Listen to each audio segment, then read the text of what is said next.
Hello, hello, ARTY friends. Here is a highlight from our live stream. Enjoy. I like to state that because some people get real fired up about those things. Yeah. All right. Well, here we go. I'd forgotten that I had this in here, and this is clear gesso. Okay, so what I did here was screwed up. I went in with, now this is another application, Fran. I painted over the circle with this stuff. What? Darcy says, I see stencils I haven't seen.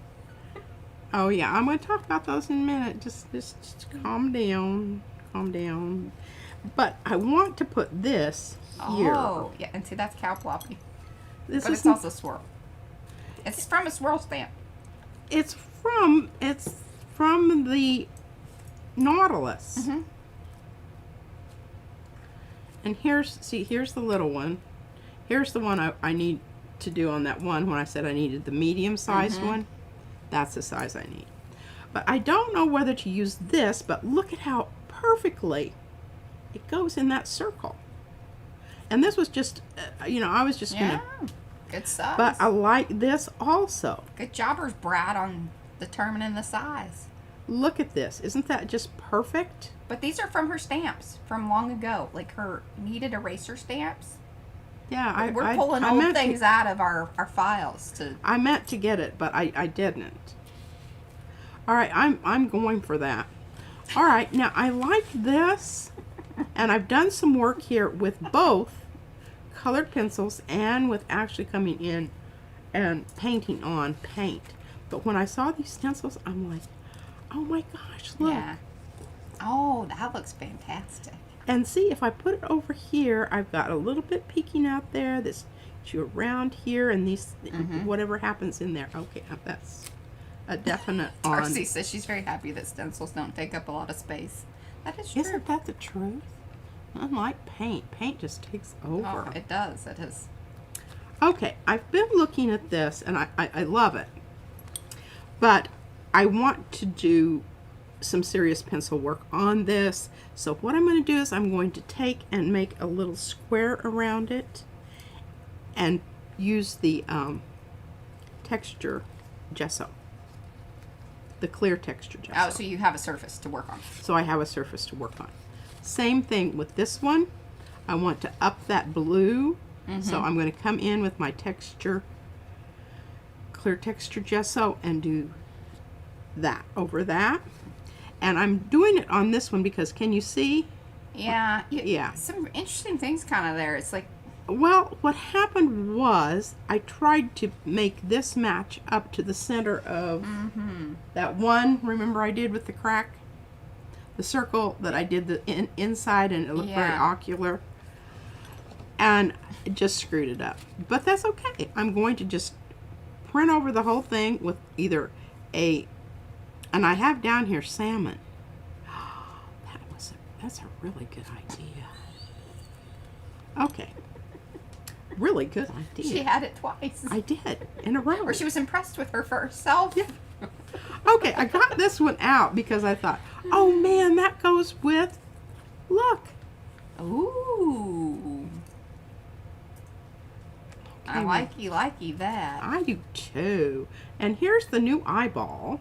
And parts.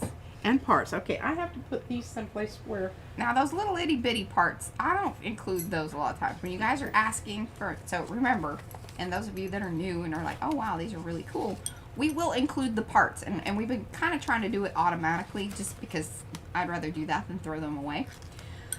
But these might not make it. Well, no, if it's big enough and I can pick it off the plate or off of the mat, then you get it. But little tiny ones, a lot of times, they're a lot easier just to scrape and be done with. Can you see the difference here? Yeah, it's number one, there's an attachment thing there, so the top part doesn't flop loose. It's going to be a lot easier to lift. Handle and lift in a nice clean lift. Yeah. Rather than having that iris flop back down and make a print that you really didn't want, which is kind of what happened on mine the other day. But I don't think it was bad. I just think, if you want that to happen, you need to make it happen, not just... But what you also get with this, look at all this all these goodies here. Yeah, you can just You get hashtag in grass. the invoice, I want my bits. Look at this. And I mean, you I know, love you can just these. layer this over and you can make your own little hillocks and pillocks and wavy parts and, you know, I don't know. I know that Darcy, she's the queen of the Frankenstencil. Yeah, she's the master. But wait till you see these parts, Darcy. Wait till you see those parts. You're just gonna this is the one I was talking to you about. I think those are for both things. He put them all in one thing, I think. Look at this. Those are some good parts. Look at this. Aren't these just amazing? Mm-hmm. I mean, who would not want these? Who? We don't know those people. Oh, Anne says the big eye and glow-in-dark paint for Halloween banners. Oh, yes. Oh, absolutely. And then Fran was talking about this paint she had the other day she got from the the store. lit. And it's not paint. What she got was the Powder. the powder, so the pigment. So you can mix it into, impasto or whatever. And make it heat sensitive. Well, now, she said that she needed to go back and read that. I don't know that it's, I mean, that's cool if it is. But it's definitely, like, glow in the dark. Oh, okay. I don't know if it was heat sensitive. Maybe it is. Maybe it's like hypercolor. Remember those Well, shirts? yeah. I had some of those. Yeah. They didn't They last. don't hyper after a while. No. Izzy has one that we got from the Botanical Gardens. We don't change our blades all that often, Mouse. What is that? The blades on the Cricut. Oh. I think it's because of the Yupo. I don't think it dulls down like when it cuts paper. Okay. That's my thought. I don't know. Well, let's get on with it Yeah, here. let's do some stuff. Let's- You got 20 minutes. About 20 minutes. Or we can go long. I don't care. Well, it just depends. If you start doing some cool stuff. Yeah. Well, now, you know what I should do before I start that is I should go ahead and share the other Oh, yeah, there's more. parts of the... Duh. There's more. There's more. Okay. Brad's been busy. He is. We like to keep him busy. Keeps him out of trouble and off the streets. And out of the pool hall. That's my grandmother used to say. Yeah, out of the bars and the pool hall. So, yeah, that would be a trio. Da, da, da.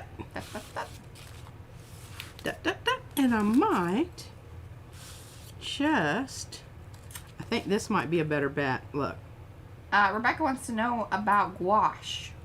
Yeah, I'm not We don't a big know about it gouache very fan. much. The Yeah, all person, it is it's just opaque watercolors. The person to ask or, talk to would be Carrie Gibson, Mixed Media. Yeah. She knows about that stuff. She knows about that stuff. And then some of the people here in the chat may know more. Diane, the Messy Palette, she probably knows. She knows about all kinds of products. Yes, 'cause she knows the reps. She's had a store. She knows people. She does. She And do. things. She do. Okay. That's why she got a tool. Now, all right. I'm going to lay that over there. I don't think I'm going to need this one. But I wanted to show you this because I think this would be marvelous, darling. With our... Oh, that's true too, Deb. Yes. What? Lindsay at the Frugal Crafter. She's done here recently quite a few videos about gouache. And re-upping, like she even had some that had dried up, and so she Solubilized. Yes. Made it Rehydrated. Yes. Yeah. So okay. there you go. Yeah, I have some gouache paints. I don't enjoy them as much. Some people just think they're the shiznit, but We haven't gone into it. maybe I'm missing something. Who knows? She does that sometimes. Okay. Thank you. Isn't that great? Yes. All right. Everybody saw that one. Yes. And put that back in the folder. And then I really need something with a little more contrast. Sorry about that. Yeah, like Jasper says, yes. The only time she did it was back in the 80s in graphic design classes making illustrations. It's just opaque watercolor. Opaque watercolor. There you go. I just don't find it all that. I really like the transparencies. I like getting layers. And you don't get layers with wash. No. So much. Okay, here you are. Chambered Nautilus in a 9 by 12. Chambered Nautilus. Yeah, chambered Nautilus. That was what my original. And then we have some new. Okay, here's this guy. Yes, Jasper, but like when I took classes, it was all graphic design, like computer ones. I didn't really take that many. I didn't go to school that long. So I didn't actually take a lot of the art classes. Art classes. She went to class with me when she was in elementary school because I couldn't afford a babysitter. Yeah. That was my education. Okay, so this is a set of 3 also. She just has a small one to do the stuff that she's going to be doing. And I'm going to put that one back out. I love these. They just look I do really too. cool. I'm very excited about these. And then this is the new I don't know what we're calling. Brad, sort what of are we calling this one? mandala. I don't know. I was saying like a hex mandala because it's 6-sided. Yeah. Isn't it pretty? Like I'm just very in love with this. And it would go nicely with Oh, Deb says you can water down gouache for illuminated calligraphy for dip pins. Oh, Gaji Mouse's Fibonacci sequence and golden ratio. Oh yeah, absolutely. My father did his thesis on that stuff. Yeah. Yep. It looks like a doily. Amazing. Mandala tiles. Oh, I like that. I don't know if technically these are a mandala, if it's not circular. I don't know what the rules are on mandala. And look, you could tile it. I like it. Okay. I'm excited about those. I'm liking this too. He gave us a lot. It's too much at once, and I told him, I said, I'm probably not going to get to all of but that's that. fine. Yeah, we're just teasing you guys. Not done yet. But wait, there's more. There's more. Yeah. Did Brad say what he's calling? Oh, no clue. Yeah, we may need some help on names for some of these. Ooh, there you how go. about that? That's a little better. Sorry. Parquet is what he was calling this one. Parquet. Yeah, I love it. Yes, art paralysis with all of the... Ooh, hexablooms. I love that. Gouache is opaque and flat matte. Always used to be used in textile designs because of the flat matte. It was easy to digitally scan. That makes a whole heck of a lot of sense to me. Because let me tell you, that is one of the things about even turning some of P's gel prints into... Because of the shiny. It gets very tricky trying to photograph them or even scan them. I don't like our scanner. It's not a very good scanner. Most of the time I just photograph things. But still, trying to match those colors and stuff. Because of the reflection. And just even the reflection in the box and all kinds of things. You know. Problems of the, graphic designy world. Graphic designy world. Alrighty, here we go. Hope you enjoyed the highlight.